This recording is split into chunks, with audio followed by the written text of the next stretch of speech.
everybody. Here we are again for another exciting episode of Guitar, Gears, and Geeks.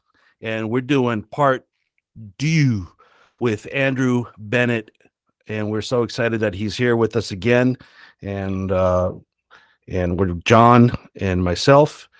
Yeah. And Andrew, thank you for joining us again. Oh, thanks for having me, man. Yeah. Thanks for coming back.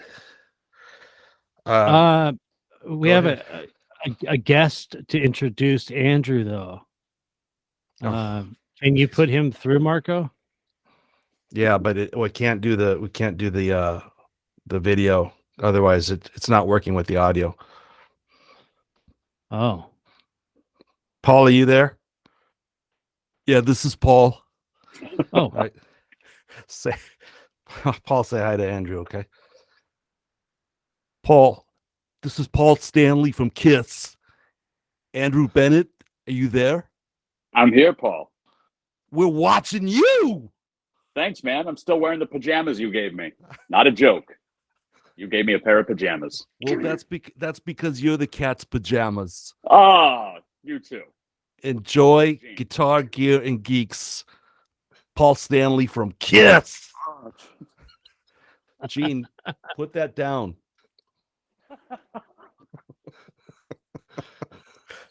All right, that was very nice of Paul.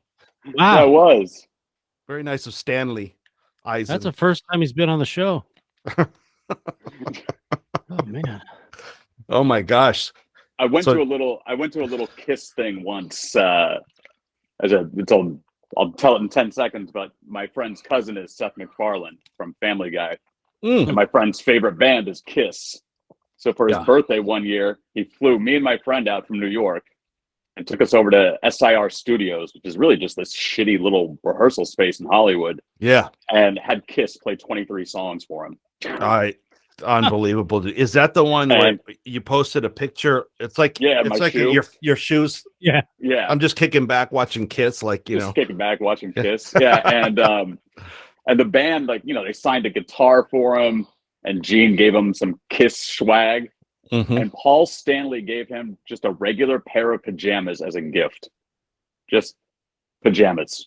Really? Yeah. And you got pajamas too? I didn't get anything. Oh. Um, So they weren't even Kiss pajamas? no, just regular pajamas. That's weird, dude. No, all I got was Gene Simmons going, "I know you, man. I know you." That's right. I said, "Yeah, you're in my Nickelback video." And he goes, "No, you're that young man that filmed Edward." Yeah. Yep. I remember that. Yeah. Oh, yeah. That's so cool, man. You said that Paul kind of seemed like he didn't want to be there. Yeah, it seemed like he didn't want to be there. He was a little standoffish. I don't know how Kiss functions as a band, but did not appear that Paul Stanley wanted to be there. And I can't imagine it was for the money. I hear Kiss is doing really well, so that they might make it.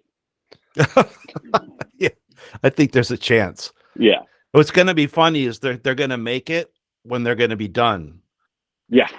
So I think that'll be the first band in history that will have finally become successful when they're finished.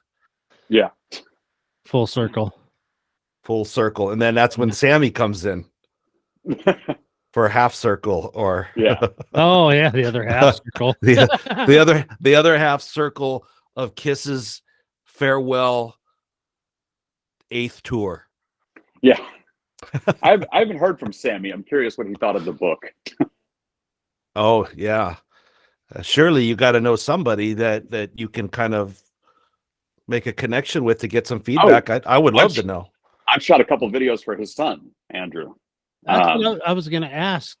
There was probably a couple years ago now, I seen a video of Andrew cruising around in a Jeep in the desert or something. Yeah, he said all he wanted to do was get in a van. We both listened to the song. We both came up with this concept where, like, he's just barreling through the deserts in a van, and he stops at a grave, looks at it, gets back in the van, and drives off. This is what happens when you're working with small budgets. You need clever ideas. Yeah. So we just bought some shitty van off of Craigslist for like $700. And if you drive out to the desert today, you might still see that van because we just left that shit there. Yeah. Whoops. How Yeah, how go ahead, John. I was gonna say the video was actually on Blabbermouth. So Oh. Andrew Hagar, a new video. So I'm like, okay, cool, watch it, and then it's directed by Andrew Bennett. I'm like, huh, interesting. Yes, my Van Halen ties continue. Yep. Now I just need Wolfgang. Yeah, There we man. go. But That I would be told cool. you, I told you on the last show, I have that feeling, man. It's gonna happen. I hope so. I don't know I when hope or so. how, but it's gonna happen. Well, I look forward to hearing from him. I'd love to just hand over all this footage and gift it to him. Yeah. Yeah. Hopefully it's pleasant. Because I didn't say I predicted if it was gonna be pleasant or not. I've got nothing but love for Wolfgang, man. I've reached out to him many times and just told him, like, hey, man, if you want a hard drive of this footage, you can have it. No strings attached, man. It's your life, your family, I your would think experience. Dude, at come some get it. point he would want that just to look back on, just to be able to remember those moments of growth and how that's how he not became a musician, but you know what I mean? It helped him launch to that next level. That was a launching pad for him. Yeah, I mean, I have we filmed his very first rehearsal ever, the very first time he played with his dad and his uncle. And he was amazing. And Yeah. it's so funny. It's like at the end of one song, Eddie just looks at the camera and goes, "This kid is kicking my ass." Yeah, man. Brilliant from day one. And, it's this great phone call where he leaves a message for David Lee Roth, excuse me, asking him if he wants to join Van Halen again. Yeah. And, I Oh, want him to have that. I want him to have that clip, but really, I want everyone to see that clip. It's amazing. that would be awesome, because isn't that where Dave called Ed back and said, I don't know, talk to Wolfgang? He said Yeah. Wolfgang left him a voicemail, and then Dave called Ed, and Dave said, "Hey, man, I got this voicemail from Wolf. Talking about getting back together." Who called you? He said, "Wolfgang." Ed said, "Then why the fuck are you calling me?" Yeah. And hung up. Oh my God, dude. Oh, So, go ahead. I was just going to say, we just got to see a little bit of some inside footage that you haven't shared publicly. No, I have not. And I trust you guys. Yeah, That's where my trust level is at. And the amount we saw was enough to, I can't even really put into words at this point. I'm still trying to process all the detail of how much you captured just in that 3.5, 4, 5 minutes, whatever it is. You captured a lot of detail just in one video that you sent us. I can't even fathom what you have in your back pocket to share with Wolfgang and the rest of the guys. About another 40 hours. Oh, wow.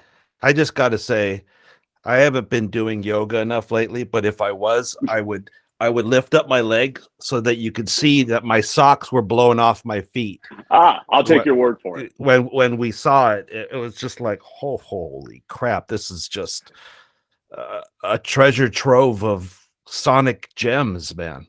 Yeah, I mean, what you guys saw was basically you saw Hot for Teacher at 5150, the three guys. Yes. And that was a piece I had edited together. Because some days Ed just wouldn't show up to rehearsal. And a few times I was like, well, shit, I guess I'll just edit something together. So I just kind of messed around at my desk up there.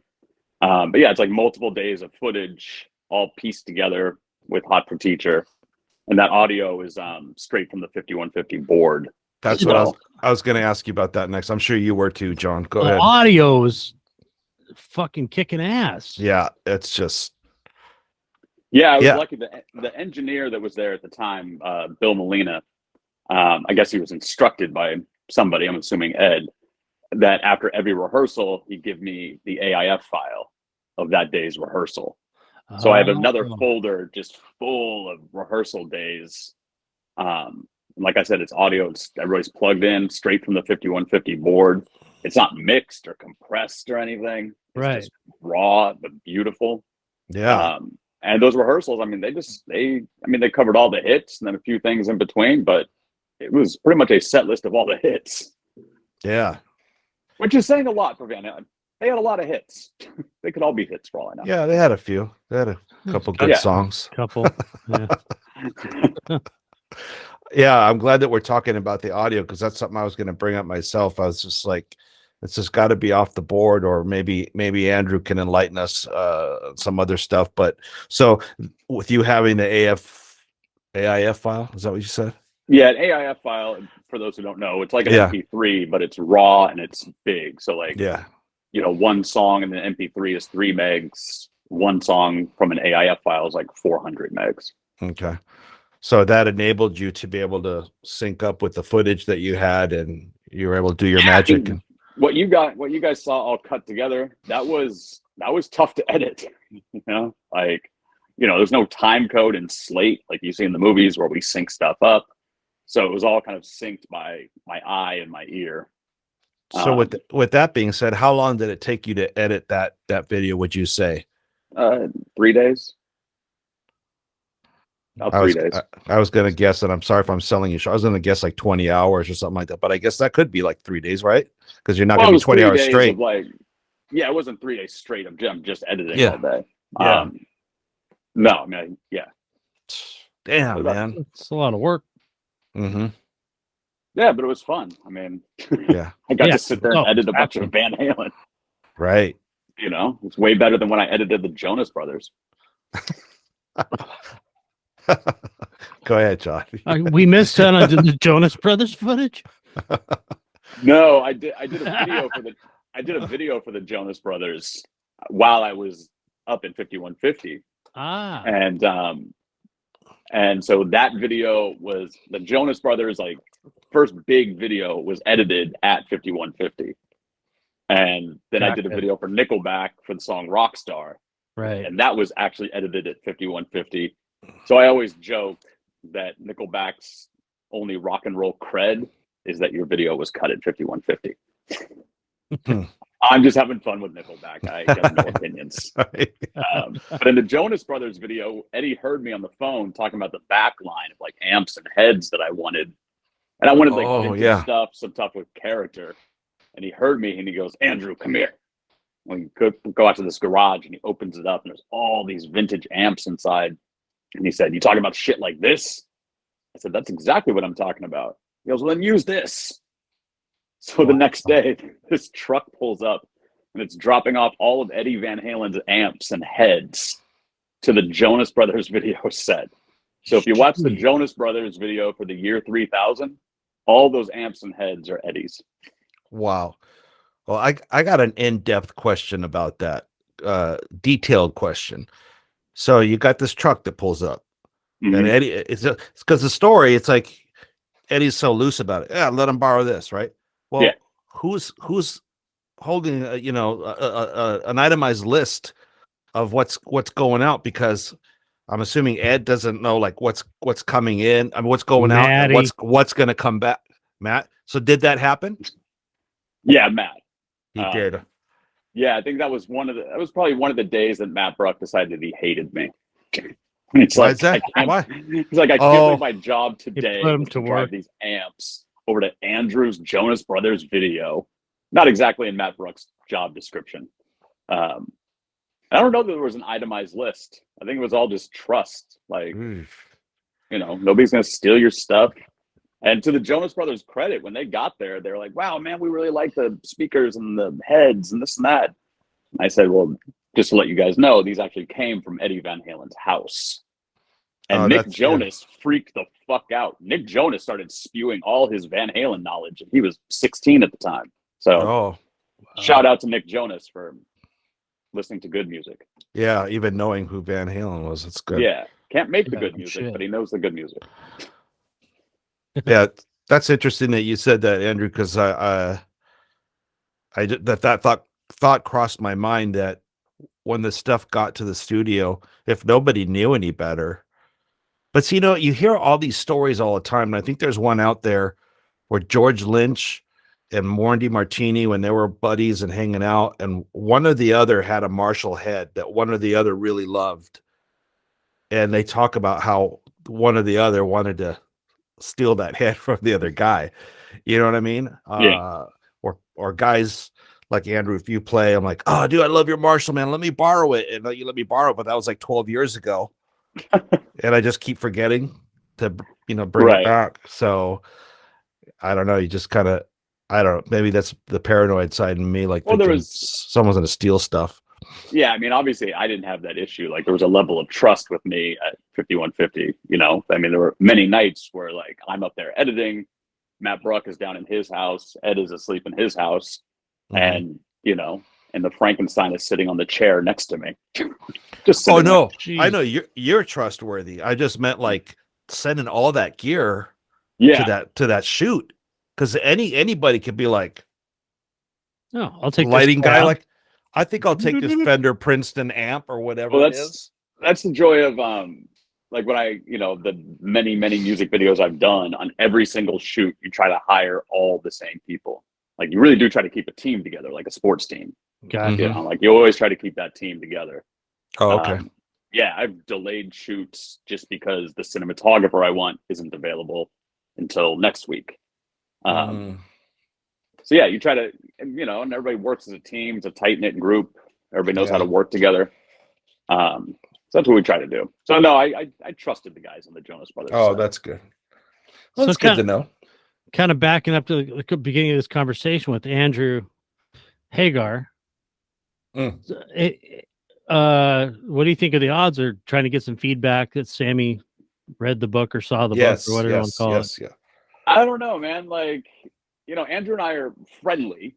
I did a couple of videos for him, but what enables us to be friends too is that while we both have this obvious connection to the band, him far more than me, obviously, it's just not a topic of conversation with us.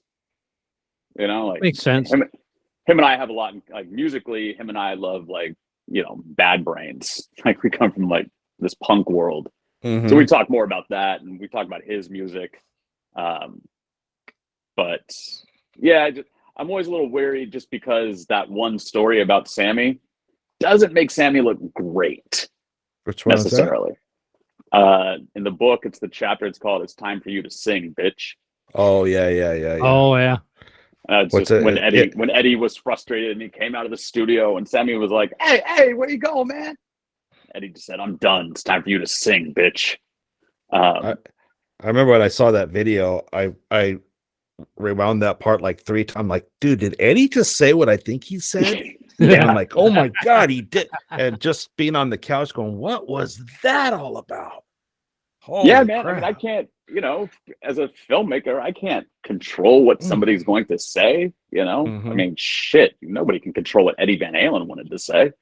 Yeah. Eddie never gave a fuck. No, he did not give a fuck. Eddie Van Halen was one of the most punk rock people I've ever known. Yeah. Well, how did Sammy react to that? I mean, he laughed it off. He laughed. Oh, he shrugged it off. He didn't get pissed or. No. I mean, I think anybody that knows Van Halen knows that 04 was kind of a rough time for Ed. Honestly, man, Sam was always really nice. On time, did his thing. Yeah.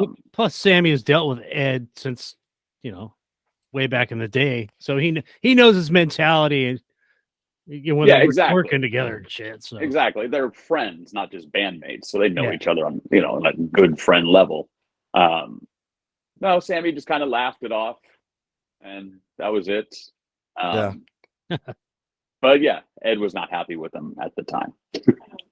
Yeah, I asked because on the flip side of things, us on the outside, we just heard all these stories, like why they broke up in 95, and then they got back in 2004, and then that was a nightmare. So you hear a lot of the bad stuff. So it's kind of nice to know nice to hear that he just laughed it off. And I think people need to know that there were moments like that too, that once it went bad, it probably wasn't always bad.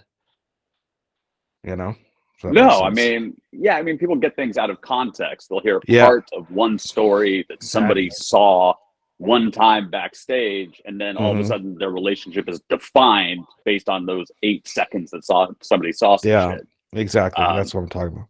I mean, much like in that, that's It's About Time video, he says, it's time for you to sing, bitch.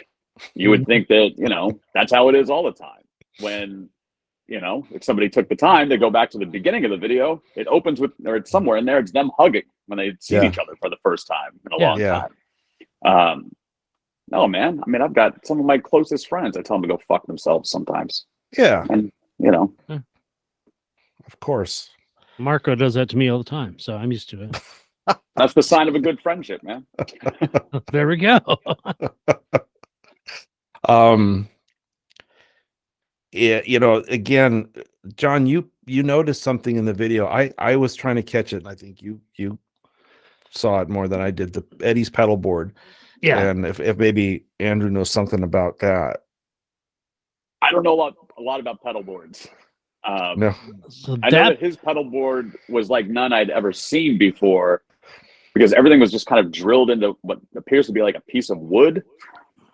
Like there's all these really crude. Yeah, really crude. I mean, it kind of matched the Frankenstein. That one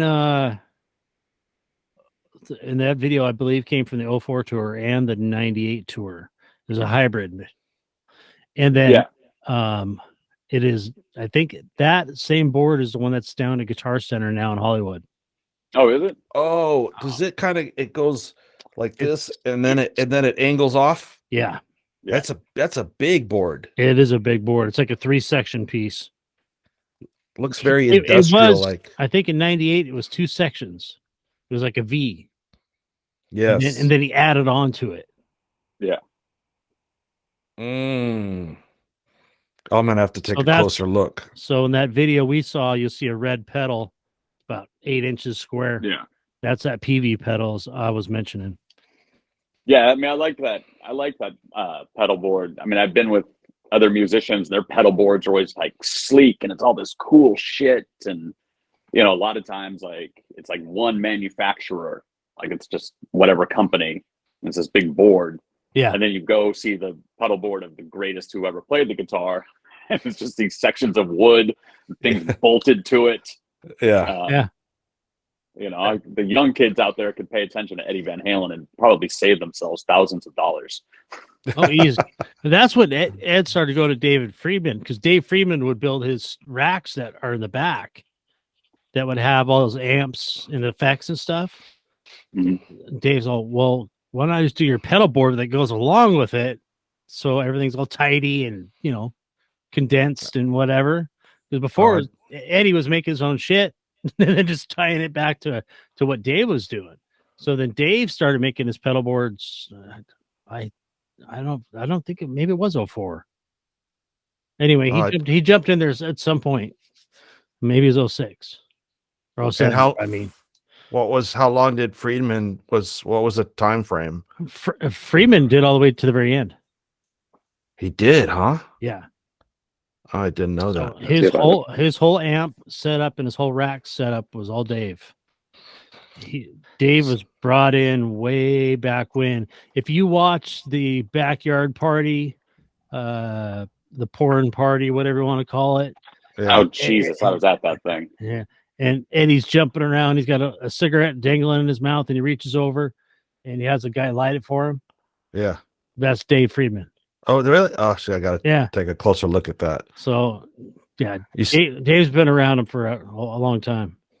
Do you see, Andrew, now why we call this show Guitars, Geeks, and all that stuff? Because you're probably going like, oh my God, dude, I can't believe these guys are talking about the freaking shape of the pedal board. But I forgot about the porn party and the flower shop.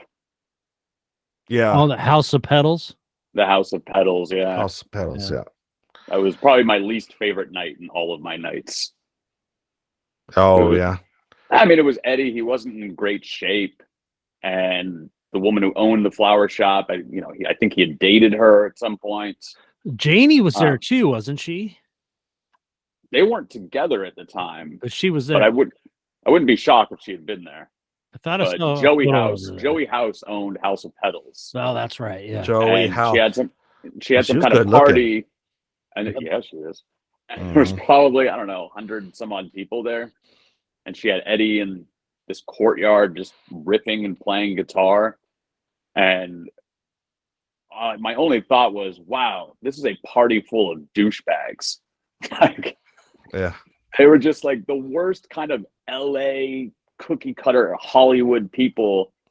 And Ed wasn't in good shape. And I just thought, like, why on earth would she ask him to come to this? Like, if you care about this man, then why would you bring him here in front of everybody and their cameras?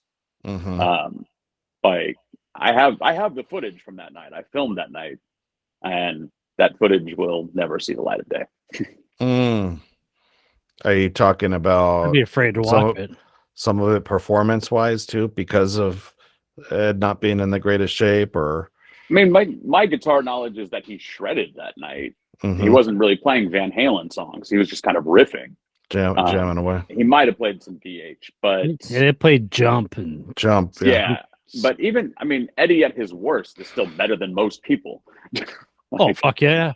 You know, it was more sure. just, you know, he was kind of disheveled at the time and clearly still drinking and wearing those taped up combat boots and the jeans that are held together with a piece of rope.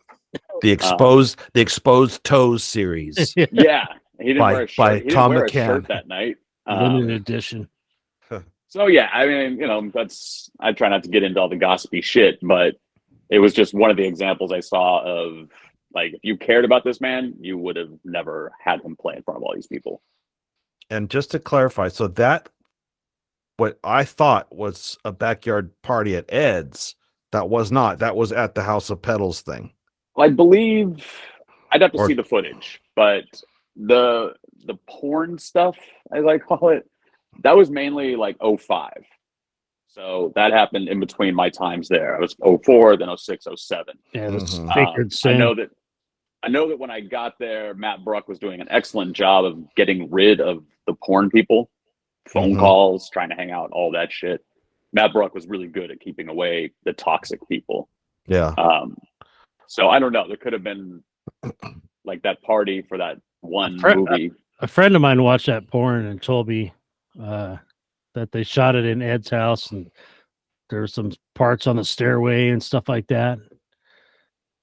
Now I have to go watch a porn to confirm this. Yeah, but well, it's research, so you're all right. Yeah, I'll tell my wife that. The same stairway you see in the beginning of Distance with Wolfgang, the man video. He's got that spiral stair, and he's talking to Ed. And he's a kid, you know. He's young. He runs up. Yeah, but that same staircase, I guess, is in the beginning of towards the beginning or some shit. Oh. Yeah, I wasn't there for 05, thank God.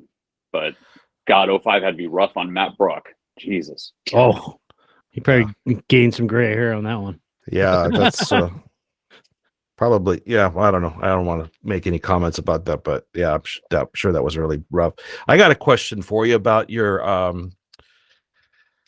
the footage that you recorded. Is there any, off the top of your head, is there any song that they were working on that you had difficulty and it ended up on a sad note, in the sense that let's just call it let's say it was Somebody Get Me a Doctor, and you had this great footage of Somebody Get Me a Doctor, but the audio was not good enough, maybe technical difficulties, dropouts or whatever, to sync up with that video. So is there any VH footage that you shot a particular song that didn't make it, unfortunately? No, if I had the time, I could go edit together, you know, the entire set list to the audio from the board. So everything that you did made it. Yeah, I have every song from every day. Okay. So no, if I were to cut together, you guys saw Hoffer Teacher, if I was to do, you know, Unchained, you know, Somebody Get Me a Doctor, no, it would all be synced to that board, on that 5150 board audio. Okay, cool. That's cool to know. I was wondering if anything got lost in the shuffle, you know, for whatever way. No, the drives were pretty well protected. Like currently there's one in my office because we're working on a little project with the footage. There's one in a safe downstairs, and there's one in a safe at my parents' house. Oh, good. So yeah, fireproof, burglar proof. Yeah. And the guys handling my NFTs currently have one of the infamous hard drives, but they're very, very trustworthy. Like, they're like family. We go way back. Oh, So. good. That's good to know. What were you shooting on, Andrew? Like, what were you using to shoot all this footage? Well, way back then, that was the Panasonic DVX 100A. So it shot to tape. So it shot to mini DV tapes, but it shot HD. And unlike old school video cameras, this was one of the first video cameras to shoot at 24 frames per second, which is what you see every movie shot as. Versus before that, everything was 30 frames per second, which is what a reality show looks like. So yeah, 24 frames is more cinematic. And that camera had a really nice Leica lens built into it. That was back in the day. That was the camera to have. Wow. That camera only weighed like 3 pounds. It was really light. I was going to ask you next. It's like, what was the size of it, like approximately, like, and how did you use it to? It's probably about that long. Like, here's the lens, here's the back, and then top to bottom, about like that. Okay. 3 pounds. That's light. It was really light and durable. I mean, I shot Van Halen with that, but then when I traveled all around with Katy Perry, and not only did we travel with that, but we're on like subways in Tokyo. And I don't have some fancy camera case I'm carrying in it. That shit has just been rolled in a sweatshirt and thrown in a backpack. And vagabond style. In addition to my living room chair, Eddie still has Matt Brock now still has one of my cameras. So Matt, can I have my camera and my chair back, please? Oh, I saw your comment the other day. I saw your chair. It looks like it's still in decent condition. Yeah, my chair is there. My desk. They can actually keep the chair. I just really want the desk. But that's weird. We got to help him, Marco. That's all right. Matt Brock got a desk. Matt Brock got a desk, and I got 40 hours of rare Van Halen footage. I can get another desk. Well, here's a great idea, and Andrew can film it. So the three of us could write it. Andrew can film it. So it's how you and I, John, get into 5150 to get Andrew's desk back. You know, like how like, dude, where's my car? It's like, dude, I want my desk back. Yeah. Yeah. Well, right. It's funny, but not funny. You guys have read the book. It is not smart to break into 5150. Yeah, I know. Yeah, not a good idea. No, I'm pretty sure Matt Bruck inherited some of those guns. Oh yeah, I'm sure he did. I'm sure he inherited a lot of stuff. I'm sure he did, but well deserved. Matt Bruck was probably the most loyal person to Ed, aside from Valerie and Wolfgang and Alex. That's cool. Yeah. John, did you have something or? No, nothing off the top of my head. Well, I guess the South by Southwest thing, is there any more you want to share on that part? Yeah, the team doing it is supposed to do like a little press release, I think, like some point next week. Not press release, but let people know. So for these, however long it's been, 15, 16 years of this footage just sitting on hard drives. With the exception of like years back, Gene Simmons gave me this idea of like, why don't you just sell 40 minutes of footage for $500? Which I thought was some brilliant idea. And then I did it for 24 hours. And then I thought, this is stupid. Luckily, I only sold it to 4 people. One of them is Steve Wozniak, who took a picture of himself screening it or watching it in his screening room at his house. Oh, really? Yeah. So anyway, it's been all these years, and this footage is just sitting here, and I've reached out to Wolfgang and Matt, but I want people to see it, like especially since I can pick and choose, so people don't have to see him when he was in bad shape. You see him in good shape, and it's like people would say like, oh, why don't you make a DVD and sell it that way? All these ideas of how to monetize it, but everything led to. Are people just going to rip this off and try to sell it on their own? Like, who knows? It's really, really rare. And I don't want somebody to rip it off and then try to sell it for some extraordinary amount, take advantage of Van Halen fans who want to see it. And all of a sudden now some asshole's trying to get $5,000 for it. Yeah. Yeah. So, how to get it out, put it out there, came down to somebody said NFTs to me one day. And I said, like many people probably said, what the fuck is an NFT? So in short, it's a way for artists to sell their work digitally where it can't be shared or ripped or bootlegged. None of that can happen to it. So, major artists are now releasing their albums as NFTs. So this company called Vibe Stream Network had this long history of being very successful at NFTs. The guy who heads it up is the son of the producer who gave me my first job. Like, I've known this guy since he was 4. Just a really good team of guys, and they know what they're doing. They're really smart, and they have a huge respect for Eddie. Like, Van Halen's way before their time, but they get it. Like, they get that this is not something to fuck around with, and this should be done with respect.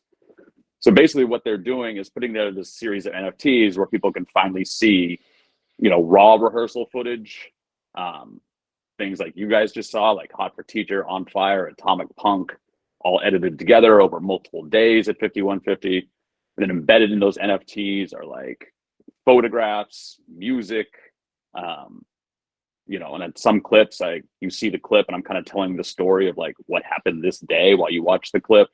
Just all these cool ways to get this material out to the diehard fans.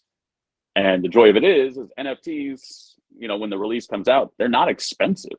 I think it's like, I'll send you guys all the details and everything, but I think it's like $75 or like $100 for the first release of NFTs. And that includes like video footage, photos, audio, all that stuff. Wow. And so those are debuting at South by Southwest. Like, we're putting out what's called the white list, which is kind of like your reserving one. So we're going to do that at South by Southwest. I'm going to jump on a couple of panels and just kind of like tell some Van Halen stories and like my experience of what is in these NFTs. But what we're definitely doing is we're holding on to like a stack of NFTs. We put a bunch to the side. And then what we're going to do is send guys like you the information on them so that on half of that first release, it's accessible to just fucking diehard Van Halen fans first. Because what happens with NFTs is they're like stocks. People buy and sell and buy and sell. So we can get to the point where those NFTs are going, we can get to the point where they're going for a lot of money. But, particularly the people who bought my book, like there's a whole email list for them. Like, those people get the heads up and the ability to get one at the entry price before everyone else. So just trying to look out for people who supported this lowly author writing out of his house and packing books and putting them in suitcases and rolling them to the post office. Yeah, no, that's the way to do it. Yeah, it's the way to do it. It's respectful. It's respectful. It keeps the buying market to people that like Van Halen. Like, at least they can get in. There's definitely going to be people who see it as an investment. They buy this on the ground floor. Sure. Yeah. Price goes up. But I like the way you're approaching it by people that have purchased your book, by contacting them and saying, hey, this is what I've got if you're interested. Which obviously they will be, but the people who have supported my book and the people who just have that true respect for Eddie. I want those people to get first dibs. So how far away or how soon are we to that happening? Like the first people lister, Genghis? I think about a week and change. Wow, creeping up.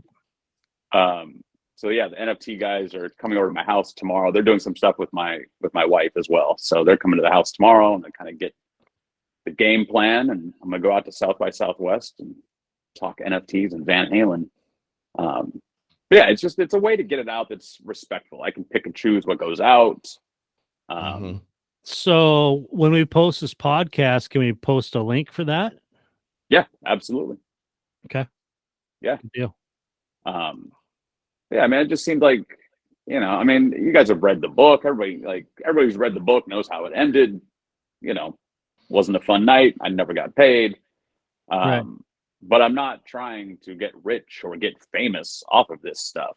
Like, I've committed all along that all I want to do is recoup what I was owed. And after that, everything gets shut down. And you'll never see another photo, another book. We'll never talk about video ever again. I'm not trying to get rich off of any of this. Just make my money back. But rightly so. I mean, still, that's just it's really hard for me to think about that you didn't get paid for your time, and I don't know. That's all I could say about that. When it does come up, I just like to point out that I don't put that on Eddie at all. I don't think I don't think the fact that I never got paid was ever introduced to Eddie. I think Eddie was probably just under the assumption that I got paid for my time, as him and I agreed on, and he went on with his life.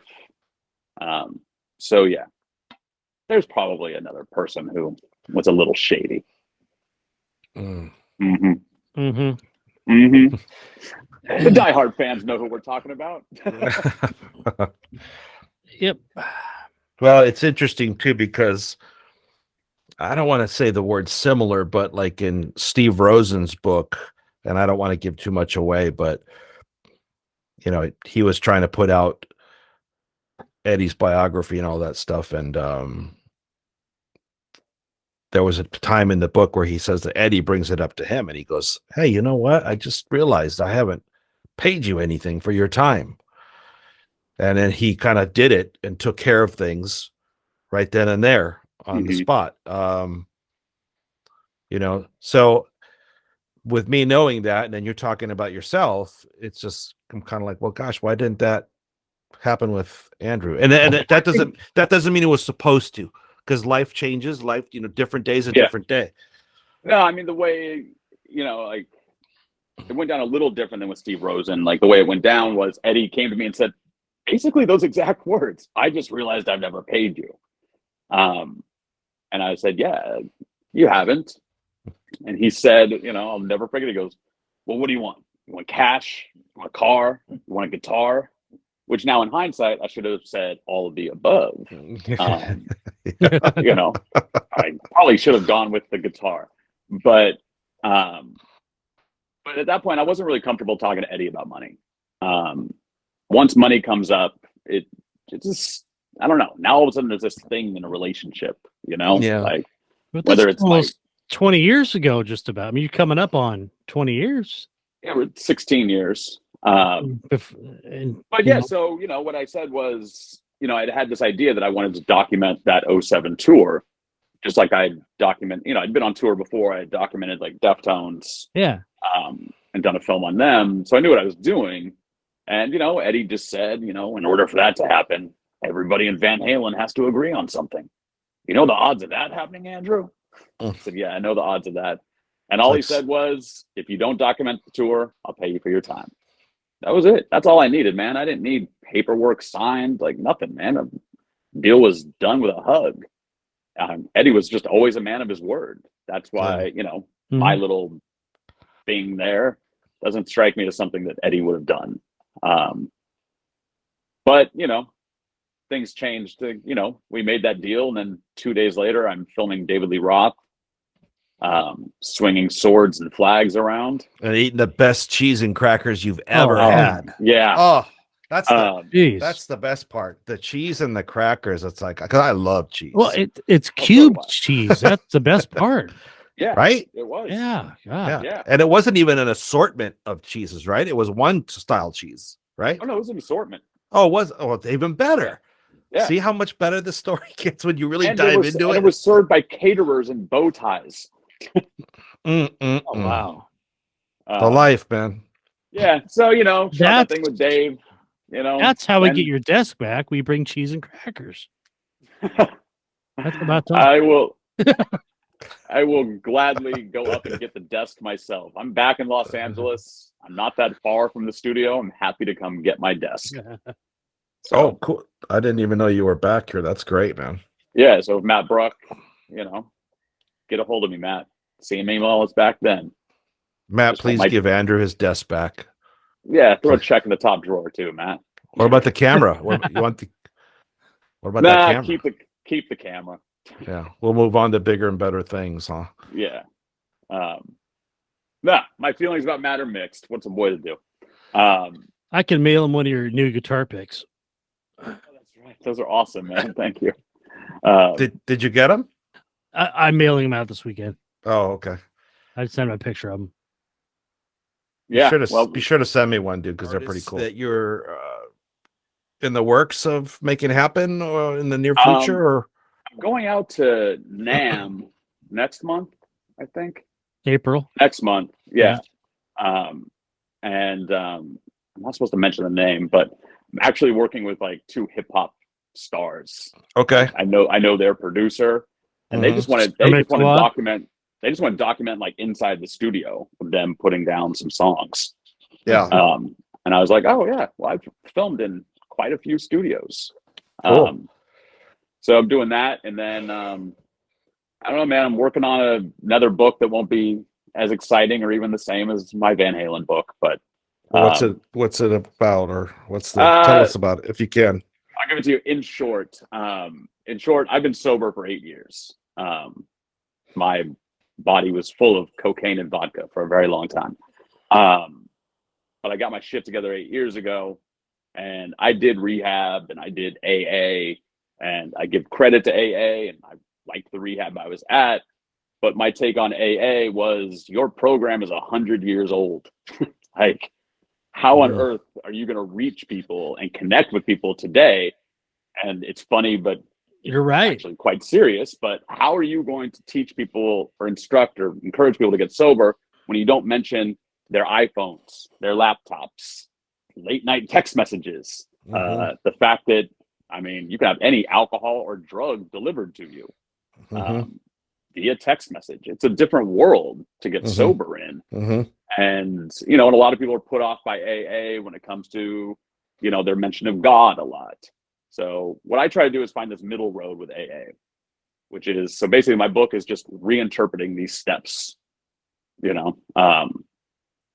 Like step 1 is admit you are powerless over alcohol.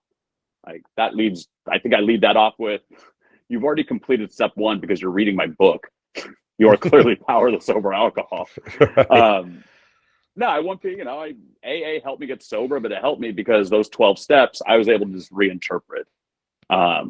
You know, and I had a sponsor who was a badass that helped me with that. But I'm also pointing out the flaws of AA, that a lot of these rooms are like walking into a fraternity. You've got your seniors that have been there forever. Then you got your freshmen. And it's kind of this like super bro hierarchy. But you can't change that. That's just how those rooms are. But a lot of people leave and don't come back because that came as a shock to them. I just want people to know, like, it's going to be a little fucked up. But you're coming from an entirely different angle with this book. It's almost like it's apples and oranges. So do you have like a strategy as to how you get, because everybody knows you as Andrew, the filmmaker, the director, your ties with the Van Halen stuff. How do you plan to kind of be able to say, oh, by the way, we're talking about Van Halen or me directing, but I got this book coming out that is really a different topic. What are your plans for that, or have you gone that far? I have 3 chapters due tomorrow, which I've done. I've done my first 3 chapters. Okay. No, I'm just talking about it. I mean, there's mentions of rock and roll. I don't drop too many names. You know, I do mention about how I used to drink my vodka straight from the bottle because this rock star I once worked with told me that it comes in a glass. Yeah. You know, but I don't name too many names. You know, I don't know, man. Like I've been in this world of like writing about Eddie was different because I'm writing about a legend. I'm writing about this amazing man himself. But outside of writing about Eddie, working with bands has just taken its toll on me a bit. But, you know, even before I was drinking vodka and snorting cocaine on a daily basis, even before that, I was around it my whole life. Yeah. And I watched rock stars get clean in front of me, and I've unfortunately watched some die. And one thing I want to say is that I started playing guitar because it felt good. And a friend of mine said, we're all selfish. And I said, what do you mean? He said, well, you picked up the guitar and you kept playing because it felt good. You're feeding yourself because You're selfish, but in a good manner. But it goes along the same lines. You start getting more into music. I bought your book because I want to know about Van Halen, not anybody else. I don't want to share the information. I want to know about it. Right. And Eddie being kind of the same way. So it kind of comes full circle what you're doing. It can relate quite a bit to a lot of the readers that you have, regardless on how they view the book. I think that they'll be able to connect in one way or another, even if they're sober or never drank in their life. I think it'll be beneficial for what you're telling us. That's cool, man, that you put it that way, because the book is ultimately about addiction, but addiction goes beyond drugs and alcohol. Yeah. It goes into food, it goes into sex, it goes into all kinds of things. Like I've had some friends ask me, they're like, do I drink too much? Or, I always go, look, man, it's not a problem until it's a problem. And it's a problem when it starts cutting you off from your friends and the family. It becomes a problem when it's not healthy for you. And Eddie was different. Eddie isolated himself inside that studio. But when it came to Valerie or Wolfgang or Alex, he was always present for them. With like drugs and alcohol or a lot of things, people isolate themselves. And then you're just hurting people around you. Yeah. You're causing pain to a lot of people. Like in my days, there were one time there was an entire month where my family and friends had no idea where I was. None. I had changed my cell phone number, all this shit. And then I found out that for that month I had been in Dublin. Oh yeah. I have no recollection of going to fucking Dublin, man. Wow. Yeah, that's a wow moment right there. Yeah. So that, and it's like, I would be crashing on my friends' couches, or I checked into like a motel for 4 days and nobody knows where I'm at. But I always had that bottle with me. Like it started with blow because cocaine, I'm sorry. See, you won't hear a lot of people at AA say this or admit this. Cocaine's an amazing drug. Don't do it, but it's an amazing drug. There's a reason that people were addicted to it. It is. Yeah. But a friend told me cocaine's very expensive and vodka is not. So, I'll wrap this up, but basically, you've hurt a lot of people. You've been this burden on your friends and you've hurt your family. And the list goes on and on. Just all this destruction that I left in my wake. Yeah. And then I had nowhere to go. And then I checked into some seedy hotel in Chinatown in New York City. And it was like plywood walls, a mattress, dirty soiled mattress on the floor. Like this place was for drunks and addicts. And I set it up with a bodega on the corner to every day bring me 2 bottles of vodka and a sandwich. And every day they brought that up to that room, and I didn't leave that room for 64 days. Holy God. And I woke up on the 64th day and I looked around the room and it was just rotting sandwiches and empty bottles everywhere. Wow. And I just had this like, look, man, this is what, I try to go middle of the road on religion too. Like I'm not an atheist, but I don't go to church. A lot of people are just somewhere in the middle. So, for the religious folks, when I woke up and the only thought in my head was, I'm going to die today and I have to leave here. A lot of people called that my God moment. For all I know, it was. Who knows? There's only one way to find out, really, right? Yeah. Well, and to clarify, Andrew, everything that you're saying is we appreciate you sharing that stuff. It's so heavy, it's so deep, and people need to hear that stuff. But maybe to clarify, I was kind of saying, and everything you said too, John, was like, I get what you're saying. That book needs to come out. I guess maybe what I was trying to figure out are, like, let's say in the title, is there going to be something that indicates that there's a connection to rock and roll? You know what I mean? Like, so if it's on the shelf somewhere, it doesn't have to be too far away from like rock books, but these are like rock books and addiction or something like that, as opposed to a book on just addiction, and no one would ever know that your ties. You know what I mean? Oh no, does that make sense? My addiction tied in very well to the rock and roll world. Yeah, whatever, I can mention it about these guys, but drugs and cheese and crackers. I got introduced to cocaine in the back of a tour bus with Deftones. You know, I got introduced to excessive weed smoking by Snoop Dogg. Yeah, but I a mean, lot of it came, and I how will the mentioned it public? Oh, go ahead. I'm sorry. Because like that's the world I was in. Yeah, But in that world of rock and roll and hip hop and tour buses and all this shit, it's kind of accepted. Like, yeah, you know, you can drink vodka in the middle of the day. Nobody cares. It's kind of, right, you know, it's kind of expected, which sometimes makes it even harder to get clean. You know, there's a right, reason right. that rock stars die at young ages sometimes because, Yeah, for sure. But definitely curious to see what the title's going to be. Yeah, I'm just trying So to am I. wonder, like, people that don't know Andrew Bennett, how do they know that this book is going to be including your, stuff about addiction, but the ties to the rock world? That's what. At some point I will talk about Eddie. Not Eddie's drinking per se, but because I was there 06 and 07, I watched Eddie get sober.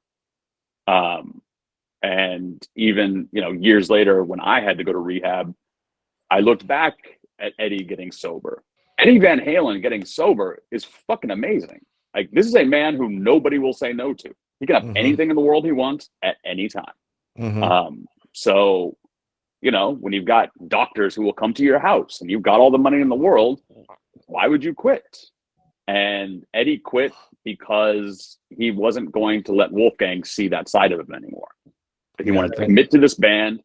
He wanted Wolfgang to have this present father. And I'm sure he did it for Valerie. Definitely for his brother. So, like, when I got clean, one of the first things I noticed in rehab is everybody's talking about, like, well, what made you decide to get clean? A lot of people were like, oh, well, I almost died. Or some people were like, well, I want my girl back. I want my car back. And immediately I thought, well, that's kind of a selfish way of thinking. You just want all this shit for yourself. And all of a sudden, this is day one in my rehab, Eddie clicked into my head. Why did Eddie Van Halen get sober? Because he wasn't going to cause pain to the people he loved anymore. He did not want to do that. And that, to me, 8 years later, when people ask me, what drove you to get clean? How do you stay sober? I say, I do it for the people I love, man. I don't want to cause that kind of pain to people anymore. Yeah, and that's awesome. That comes from Eddie Van Halen. Damn. Deftones come in there because they had a band meeting about me. I had gone to a show and I was out of my fucking mind. And the drummer called me. The drummer called me the next day. He goes, hey, man, we had a band meeting about you. You know how much we hate band meetings? I said, yeah. He's like, look, man, we sat down on the bus and we talked about, like, you were coked out. You were definitely drinking. So we just want to give you a piece of advice on this, man. And I was expecting like some deep shit or something. And I said, all right, man, what's the advice? He goes, get your shit together. I like that. So that's kind of the working title of the book right now. Get your shit together. That's cool. It's been very blunt, much like Eddie's approach to things, or, Abe and Chino from Deftones and their approach to things. Yeah. Just be very blunt. But yeah, like, it's funny that my interventions and my inspirations come from former addicts who are brilliant rock stars. Now you got me thinking, will there be any, or can you reveal it? Will there be any input from outsiders in your book making comments or anything like that to kind of throw a positive spin on, how far you've come? Yeah, I mean, like with Deftones, I definitely want to get Chino and Abe to chime in there somewhere. They saw me at my rock bottom. They saw me get clean. And, on my 1 year anniversary of getting clean, I was trying to move back to New York City. They heard, and to spare you all the details, I would not have been able to get back on my feet financially or anything if it weren't for Deftones.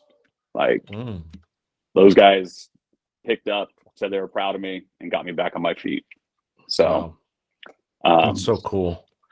Yeah, there's a lot of rock and roll in this book. At first, it's funny you say it too, because at first I was like, do I even want to mention musicians and bands and this and that? Yeah. But that is my life, and Well, They're like extended family, you know? Yeah. So yeah, like it's a part of, yeah. I mean, Chester was a friend of ours and, it was suicide, but say what you will about everything else. But watching it from drug use to depression, I think it's like public knowledge that my wife is Scott Weiland's widow. Right. So, her and I have talked about shit and, yeah, I think even though it's the world of rock and roll, it's still shit that people can relate to. Yeah, and I think that regardless on how anybody would have checked out, the demons they battle are similar, but not. And Yeah, trying to put those behind, or trying to move up beyond that is a struggle, and each one's battle is so different. So and I can say that the reason when people are trying to numb some pain or numb issues with their lives with drugs and alcohol, I mean, it's usually what's happening. Like, I wasn't drinking a bottle of vodka a day because I thought Stoli was the shit. I was drinking a bottle of vodka a day. That's funny, because I was trying to numb. This is the best vodka in the world. I can't stop. And and there's always something behind it. And whether you're a fucking normal guy like us, or whether you're Eddie Van Halen, or the front man of some groundbreaking band, behind it all is just human pain. Like, doesn't really, the only difference between the rock star addict and your everyday addict is the rock star addict is not going to lose his job and nobody's going to fire him, and he'll just get help all around him. Nobody says no. True. It's like the big rock star has a bigger battle to fight because he has so many yes men around him or her. It's crazy. We're talking about this because this morning my wife was just telling me about this book that she's reading, and there's a section on it about Elvis Presley. We know his story and stuff like that. But you said the key thing: you're doing blow, or you're drinking. People do that stuff because they're trying to escape something. Yeah. And then if Elvis wasn't taking uppers to stay awake and downers to go to sleep, then he fell into eating.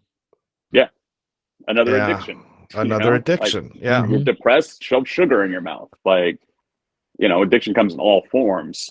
And yeah, I mean, when it comes to, somebody like Eddie, nobody was really telling him no. Like, he had people around who loved him. Like Matt Bruck, loved Eddie. Like, that was his brother, his family. But, there's only so many ways you can get through to somebody. Yeah. But yeah, in rock and roll, it's kind of accepted. And it's kind of like people don't intervene until you're making them lose money. Yeah, and I think people are scared to say something. Like, let's say, Andrew Bennett, you were like humongous, huge, but I was your assistant. You got to put where it's like, where's your integrity? Because I need to be telling you, dude, you need to get some help or whatever. But I don't because I'm afraid, especially because you're in a bad way.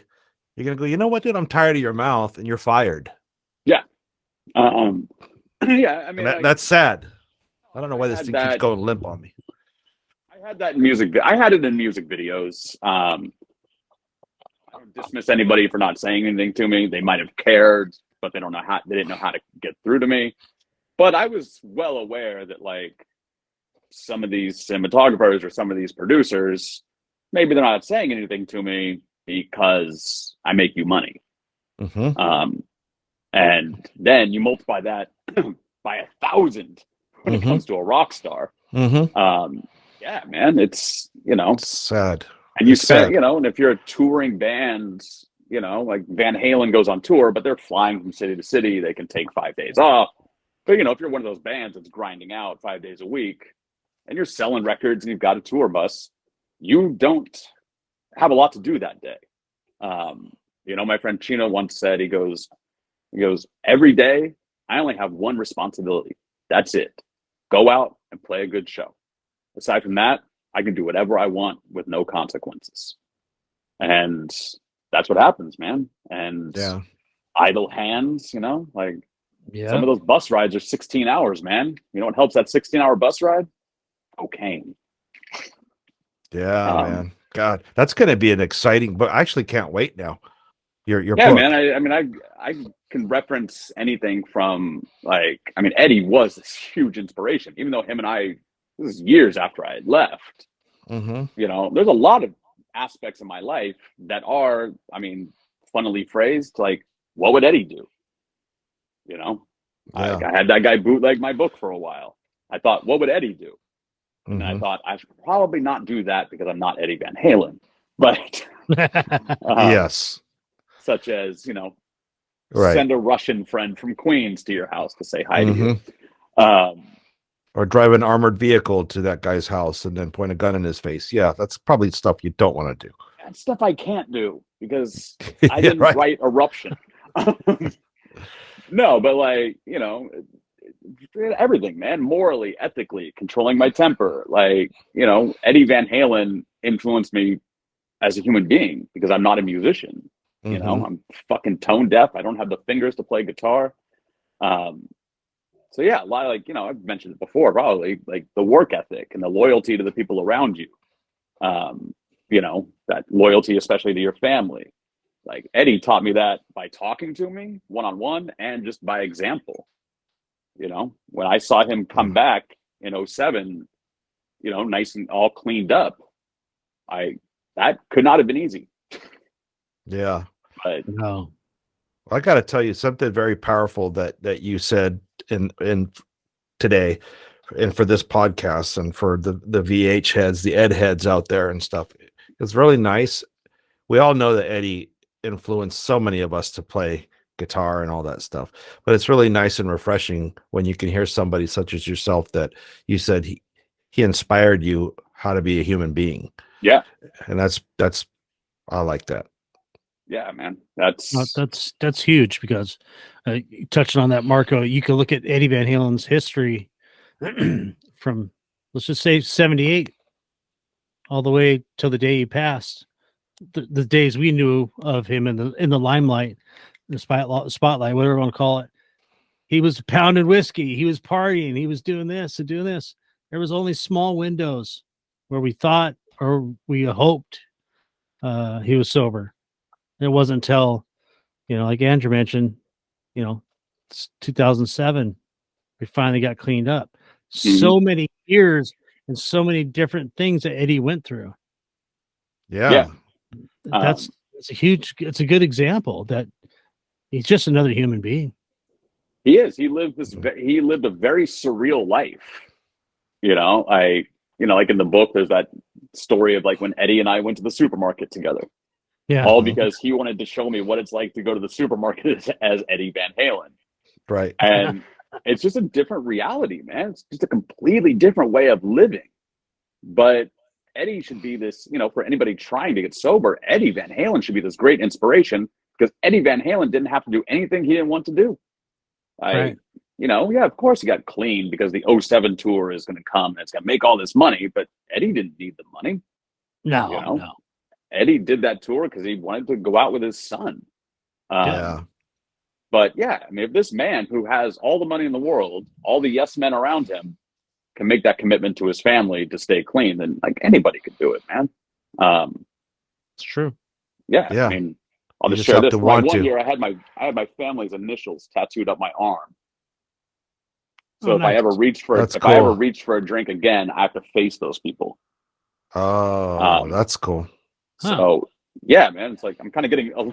It's almost like putting some pieces together in my head. Like I always knew that Eddie inspired me, but as I've been talking about like my family and the hard work it takes, I'm like, holy shit!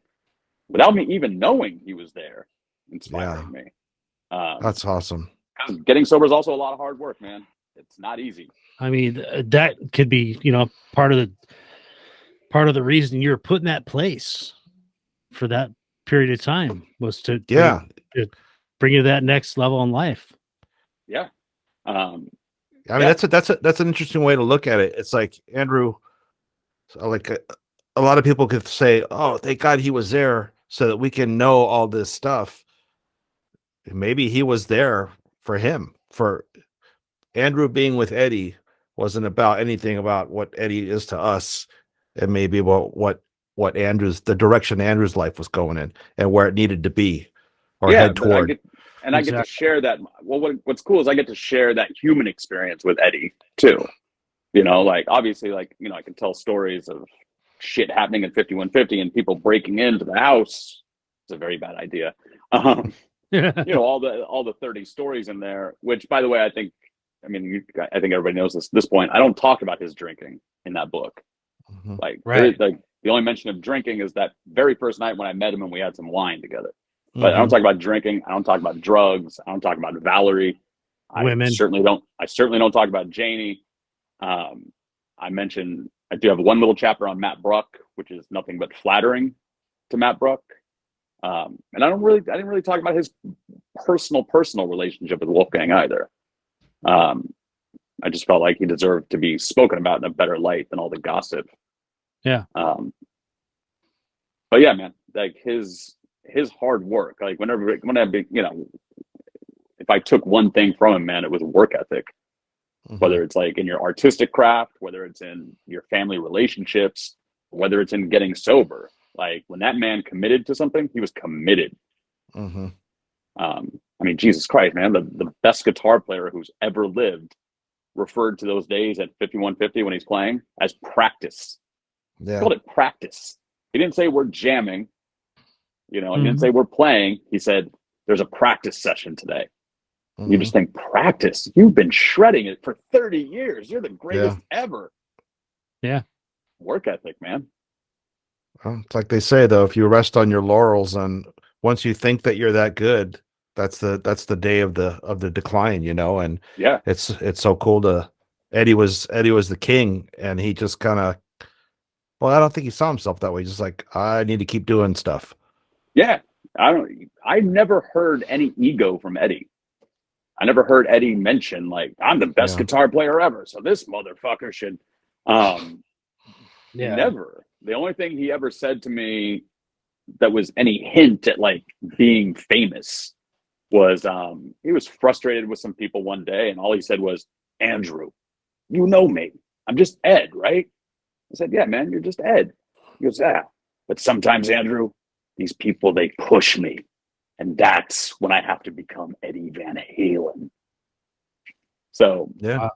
That's yeah, rough. It's a tough way to live. I think to me, it goes to, again, to his strengths of, you know, restraint and keeping it together. Like, yet again, this is a man who can, you know, kind of win any argument with, do you know who the fuck I am? Mhm. Like, Mhm. Mhm. you know, like I can't imagine it never happened, but I'm sure there was some Van Halen fight once that ended with Eddie going, what if I leave the band? Then what? Yeah. But that was just Right. never his attitude, man. He never had that ego. And, Yeah. you know, I saw it when we went to the supermarket, man. I've been around people that are a fraction of the famous as Eddie, Mhm. who would get asked for an autograph at the store and be like, just don't bother me. I'm at the store. And Yeah. meanwhile, here's the greatest guitar player who's ever lived, standing there in a parking lot, taking photos, hugging people, signing their grocery bags, Yeah. anything they needed, man. And, you know, like that Yeah. day that it happened at the Ralph's out in the valley, we got back in the car and I said, wow, man, that was really nice of you, man. You stopped for all those people. That was really nice of you. And we're driving, we're pulling up to the house. He goes, you know why I did that, Andrew? Why I stopped for every single one of those people? And he made this connection with them. He wasn't just signing it, not looking at you and walking away. He hugged each and every one of these people and thanked them. He said, you know why I did that, Andrew? And the gates opened up to the house. He goes, because those people bought this fucking house. Mhm. Um, yeah, Eddie Van Yeah. Halen, a lot of people, rock star or not, could take a lot of life lessons from Eddie Van Halen. Yeah. Well, we're all lucky that we got to experience his time here and to be alive. Like those silly memes that come out, you know, like out of whatever millions of years in the world, whatever, we were alive when we got to see Eddie Van Halen. Yeah, I mean, That's especially true. now with, in my opinion, the decline of rock and roll. I don't know what happened to rock and roll, man. I blame complacency and the excessive use of Pro Tools, but but yeah, man, it's actually quite true, man. When we get to like, you're wearing the Guns N' Roses shirt right now, man. Like, Yeah. we got Slash, we got Eddie Van Halen, we had Jimmy Page, like the list goes on and on. And Yeah, when you put it that way, it's a like a chunk of an era of all these yeah, diamonds, you know? yeah, like 60s, 70s, 80s, 90s. I pay attention to music. I still work with the occasional band to shoot a music video. And the guitar players, they suck, man. Like, because they don't have any soul anymore. Like, there's nothing, they don't have that drive or that soul in them. Yeah. And it's why, like, you can go see amazing cover bands of Van Halen, like Nerd Halen shreds, man. Yeah. Comic Caleb's Punks. great. Yep. Yeah, Caleb. Like, Van those guys are Halen. amazing. But you can play note for note Eddie Van Halen. You can play note for note, but you still won't sound like Eddie. And it has nothing to do with skill. It has to do with like Eddie's energy coming through in that guitar. Right. I mean, you can probably hear it in those, like you heard Hot for Teacher with no lyrics.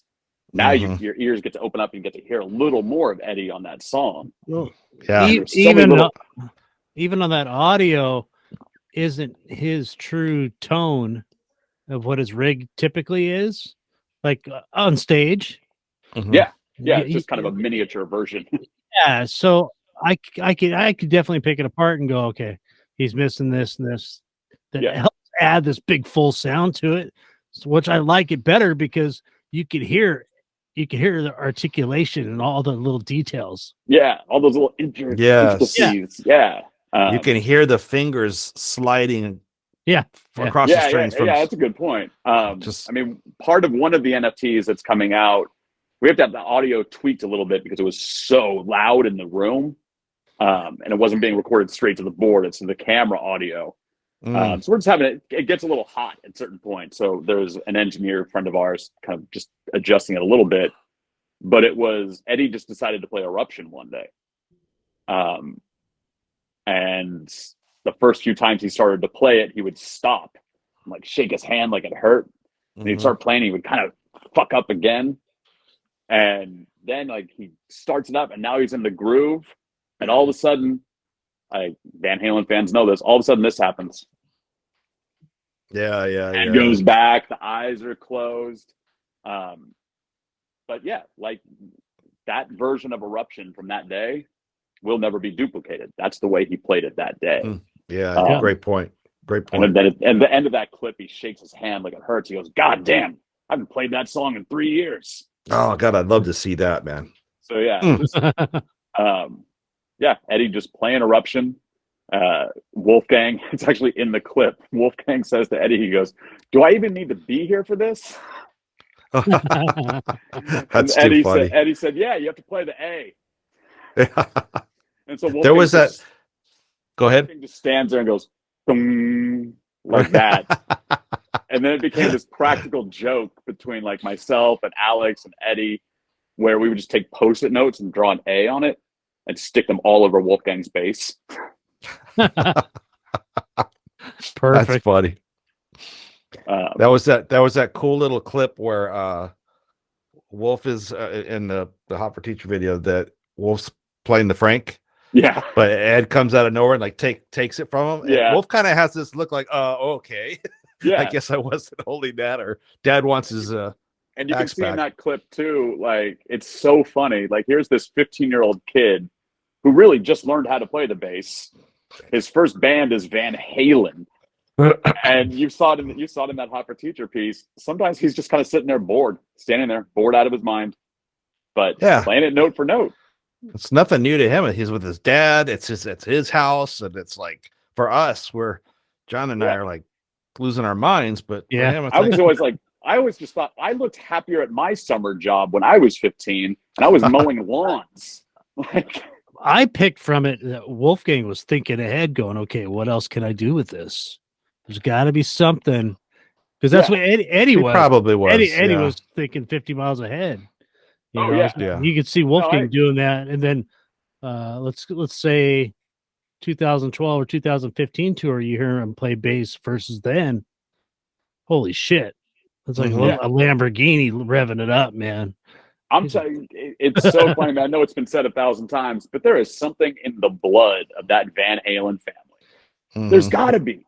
There's There's got to be DNA. some code in that DNA. Like, how on earth, did this family produce not just brilliant musicians, but, yes, of course, they all worked hard and practiced, but something there is just this God-given talent. Like, there's just something there. Just, for musicians, there's two sides, in my opinion. You have someone that can actually play the instrument, but to write music that is unpredictable and that has a hook and a everything that's catchy. Yeah. And then to be able to do it more than once. Yeah. Yeah. Good fucking luck. And Wolfgang already did it. Yeah. With his first album. I'm excited to see what he does, Like, I want to hear his next record. Yeah, I think it'd be interesting to see him produce a record because he's so smart. He's obviously worked with good producers. Right. I mean, he could probably go get lessons from, Glenn Ballard, whoever. But, Wolfie also has that natural ear for music. Yeah, for sure. And he's got this great outgoing personality, and he's so smart. Like, he's kind of like, yeah, man, no, he's a great front man. He's a great musician, but shit, man, to see you at the board producing could be really interesting too. I think he's got a very long future ahead of him. He does too, in whatever way, the Van Halen way and his own way. Yeah, I mean, one of some of the NFTs that are in that collection, one of them is his very first rehearsal. Like, he's this young. He literally got dropped off to his rehearsal by his mom. Yeah. Wow. His mom dropped him off at his Van Halen rehearsal. Yeah, that's so cool. So you see that, like, that first day, and then there's, Wolfgang calling David Lee Roth, That's, I'd love to see that. I can't wait when that comes out. Oh, it's great, man. I'd love to see that too. Yeah, it's great because not just the phone call, but, like, I'm standing there filming it, and you just see, like, this 15-year-old kid, with, just kind of shy and a little nervous because he's about to call, not because he's going to call and ask a girl out, because he's going to call David Lee Roth and try to reunite Van Halen. Kid can't even drive a car. He's reuniting Van Halen. Hey, Dave, can we go out and make, $20-30 million real quick? Well, we knew he would get the voicemail. So the voicemail just goes, he had written it out. He knew he was going to get the voicemail. So we actually wrote out the message. What to say, right? Yeah. and you watch him, like, read out this paper, and he just says, hey, Dave, my name is Wolfgang Van Halen. I'm the new bass player in Van Halen. We've been jamming lately, and we're wondering if you might like to jam and maybe go on tour. Okay. Give me a call, or my dad, and he leaves Ed's number, or Matt Bruck, and then he kind of pauses and he just goes, "This isn't a joke." Hangs up the phone. Oh shit! That's and awesome. In the clip, then you see his, like, eyes all wide, and he looks at the camera and goes, "Was that okay?" That was fucking perfect, man. That's awesome. Nailed it. And that's what led to Dave calling Eddie, and Eddie going, "Who called you?" Right. Yeah. So there's, like, I mean, there's all these little gems in there, man. I'm just excited to get it out there, and that's gonna be awesome. Yeah, we are too. That's a great note to probably end up on today. I mean, I'm so happy about all this ground that we covered. It was really, really great. And sorry if I yammered on about sobriety. Absolutely, no. I think that absolutely not. Come full circle on everything. Honestly, it really touches on a lot of it. Yeah. No, we appreciate. We just love talking about this stuff, and it's nice that. What was that? There was movement behind me. Get a ghost in there.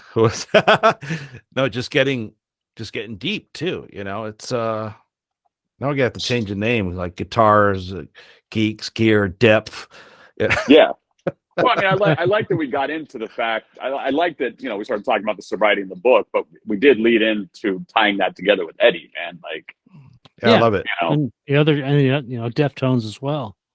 Yeah, Deftones were, they introduced me to cocaine, and then they got me to stop doing it. Good job, Deftones. That's or even funny. like, I did videos for Perry Farrell, and Perry Farrell is a well-known former heroin addict. Mhm. Right. Like in his heyday, that man was doing some heroin. And, then I start working with him and I see how he's living his life and how dedicated he is to his band and his craft. And yeah, man, you kind of get to see this kind of whole new rock star. And, it's not like Eddie, Eddie got sober, but Eddie didn't lose his edge. He didn't start playing, he didn't lose his edge. Like, how do I put this? The man still played that guitar like he was high on cocaine, but he wasn't. He Perry played Farrell, it better. Yeah, Perry Farrell is still one of the most original, bizarre, creative souls I've ever met. And it has nothing to do with the heroin from back in the day. It's just who he is. Yeah. And that's why I try to get through to people too, and we'll move on. But like, when you get sober, you don't have to be this AA book thumping, going to a meeting 7 days a week,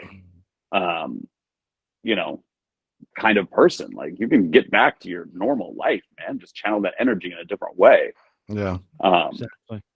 Yeah. A lot of people think, well, if I get clean, I'm gonna lose my edge. Well, the drugs weren't what gave you your edge. That's you, the person. Yeah. Yeah. Drugs just really fucked it up. Exactly. It makes it worse. Cool. Well, I appreciate you coming on again and sharing all this stuff. This is awesome. Yeah, man. Thank you so much, Andrew. Yeah. I'll do a quick plug too. Please. Yeah. A lot of people have inquired to me about buying or getting like 11 by 14 prints from the book. So for a while I was like, I don't know if I want to do that. That seems like I'm taking on a whole nother business. Like, already, like, I'm not a businessman. So, when this book first came out, I was packing everything myself, and I would put the books in these 2 rolling suitcases. And being a New Yorker, I didn't drive a car. So you'd see me trudging through New York City, pulling these 2 suitcases to a post office. Right. But people seem to really dig the photos. And so I'm selling some prints. A lot of them are from the book. There's a couple in there that didn't make the book.